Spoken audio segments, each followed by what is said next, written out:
Hi everybody, this is the Football Hut, the amazing, spectacular, terrific, the great one, the People's Champion.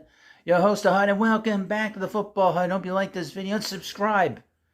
The sell-off has begun with the New York Giants. The second sell-off I've had to face over the last, 4 months, 3 months, when our New York Mets here collapsed. And they had to trade their veteran players. Well, now the Giants have begun the process. On tomorrow, which is October 31st, Halloween, we will see hopefully some more trades. We'll see if Saquon Barkley gets moved. And some other trades too, and with the NFL. But really, this was a shock today when the Giants traded Leonard Williams to the Seahawks. So I'm going to read you what people are saying about this trade. I mean, the Giants played just to sort of go back, the Giants played one of the most disgusting games that I can remember them ever playing on against the Jets. The Jets didn't play much better, but the Jets, they have a great defense, the Jets. And their special teams is pretty decent. It's just their quarterback, they have no confidence in their quarterback. Obviously, they keep it, they're hoping, praying, hope against hope that Aaron Rodgers comes back before the end of the season. But the Giants played just a miserable game. The only thing that was good about the game was the Giants' defense. Obviously, Kayvon Thibodeau had played awesome. He was a monster in the game. And he's played really well the last few weeks. The Giants' defense has really begun to build momentum now. But the special teams blew this game on. This is the thing about a bad weather game, which what it was on Sunday. It was dreary. The turf is disgusting. That turf has to go. So many players have gotten hurt on that turf. Obviously, Aaron Rodgers was hurt on that field. One of the Jets had an Achilles tendon rupture as well yesterday. This is a field that has got to be taken apart and go back to an old turf or a turf that's not going to hurt these players. We don't want to see players getting hurt on something stupid like this. Put grass down. I know it's a municipal park, stadium, but you put some grass down. You're not going to have that problem with grass and dirt. But that's terrible. Anyway, so obviously the Giants' special teams did not come through. If they were, it's the thing. Like I said, in a bad weather situation, when your special teams play well, you have a chance to win. Because when you have a bad weather game like they had yesterday, and you can't throw the football, the offense is really not doing much. It's those special teams that can help you win a game, obviously, because maybe you get a good kickoff, you're able to get field goals. I mean, they had two missed field goals in this game. Because obviously Graham Cano has a bad knee and he needs to, get a surgery done on it or needs to take time off. They need to get a healthy kicker in here. But if you had a guy that was healthy, but not for nothing, the receiving game on the kicks have been terrible. It's just been a bad situation. And it was bad last year too.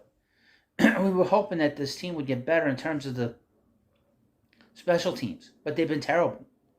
And obviously the offense has been terrible. The fact that Tommy DeVito cannot be allowed to throw a football down the field, why is he on the roster? I have a video on Tommy the next couple of days. You'll get a chance to see that. I'm going to record it after this. But if you're going to have Tommy on the field, he's got to be able to throw the football.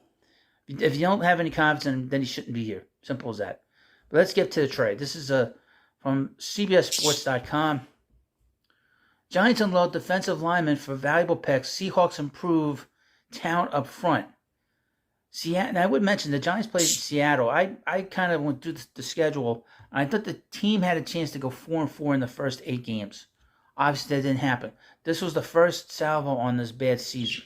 Because they were playing the Seahawks at home. I thought they were going to beat the Seahawks, going into the season. And I thought that they had a shot yesterday against the Jets. But the Jets have a great defense, which was going to make it very difficult even for Daniel Jones to play well. But I thought they had a chance to go 4-4. Now they didn't do that. Now they're now paring down. Seattle gives up a 24 second rounder and a 2025 fifth rounder. We have our first big move of the 23 NFL trades deadline, as the Giants and the Seahawks have agreed to a deal. The Giants are sending defensive lineman Leonard Williams to Seattle, according to CBS Sports lead NFL insider Jonathan Jones. The compensation heading to New York is a 2024 second-round pick and a 2025 fifth-round pick. After losing to the Jets on Sunday, the Giants are just 2-6 and likely out of the postseason picture a year after surprisingly making the playoffs and winning a first-round game in the first year of the Brian Daboll era. Williams is in the final season of the 3-year, $63 million contract he signed with the Giants back in March of 2021. He has an $18 million base salary that will come with him to Seattle unless the Giants agree to pay a portion of it as part of the deal. So far this year, Williams has 1.5 sacks, 5 quarterback hits, and 1 tackle for a loss in 8 games. Since notching a career-high 11.5 sacks in 2020, he has 10.5 sacks in 2.5 years. He joins Seattle's defensive line that added Traymon Jones this offseason, but needed an infusion of talent up front after losing Uchenna Nwosu to the injured reserve. Williams doesn't have nearly as much pass rush juice, but he can still provide some quality snaps up front. Now, they give the grades here. The Giants get the Seahawks get a B- for getting Leonard Williams. Seattle certainly needed to bring in somebody to help the defensive line, and particularly the pass rush. Williams doesn't have many sacks, but he is coming off his best pressure performance of the season against the Jets, and he's a very good athlete on the interior. Still, the Seahawks paid a high price for what is almost certainly a rental. Even with their 5-2 record, the need for talent up front, and the Giants eating a good portion of the contract, Seattle probably gave up more than was necessary for a player of Williams' caliber. Giants get an A, according to this. New York is picking up most of the $10 million remaining on his contract for this season, but the Giants were going to pay out that money anyway. Williams' contract voids at the end of the year, and it was highly unlikely that he would remain in New York. That the Giants were able to get a second and fifth round picks in exchange for his service is a nice bit of business. Especially true because they have so many holes on their roster. Now, I would say this about Joe Schoen. He has done a good job with the drafts. And now you're starting to see that with Kayvon Thibodeaux having played just an unbelievable Sunday against the Jets. I would expect bigger things and more from him going forward. So that's the one thing that Giants, it's a little bit different this time around with this coach and with this general manager, that the general manager has done a very good job with the drafts. Now, this year's been kind of a weird season. The Giants have had a lot of injuries. Every team does.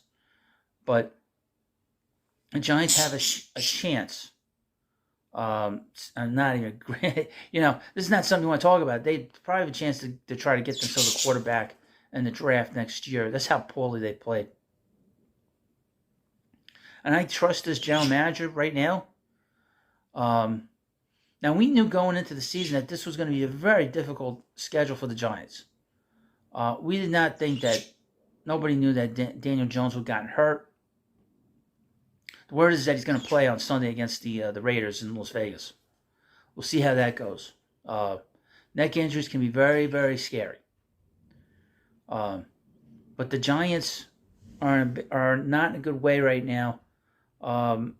Obviously, the coaching staff does not have a lot of confidence in a lot of players, including Tommy DeVito. And again, like I said, if Tommy's on this roster, he has to play. Especially with all the injuries to quarterbacks. You cannot have a guy in your roster that can't throw a ball deep against, versus throw to a wide receiver. You cannot have him on your roster. If you can't do that, if you can't throw a ball long, there's no reason to have him on this team. Simple as that. Well, you let me know what you think about this video. Of course, please subscribe to the Football Hub. We'll have more stuff here on the Giants, the NFL, college football, and everything else related to the game we all love in football. So, thank you, and I'll see you later.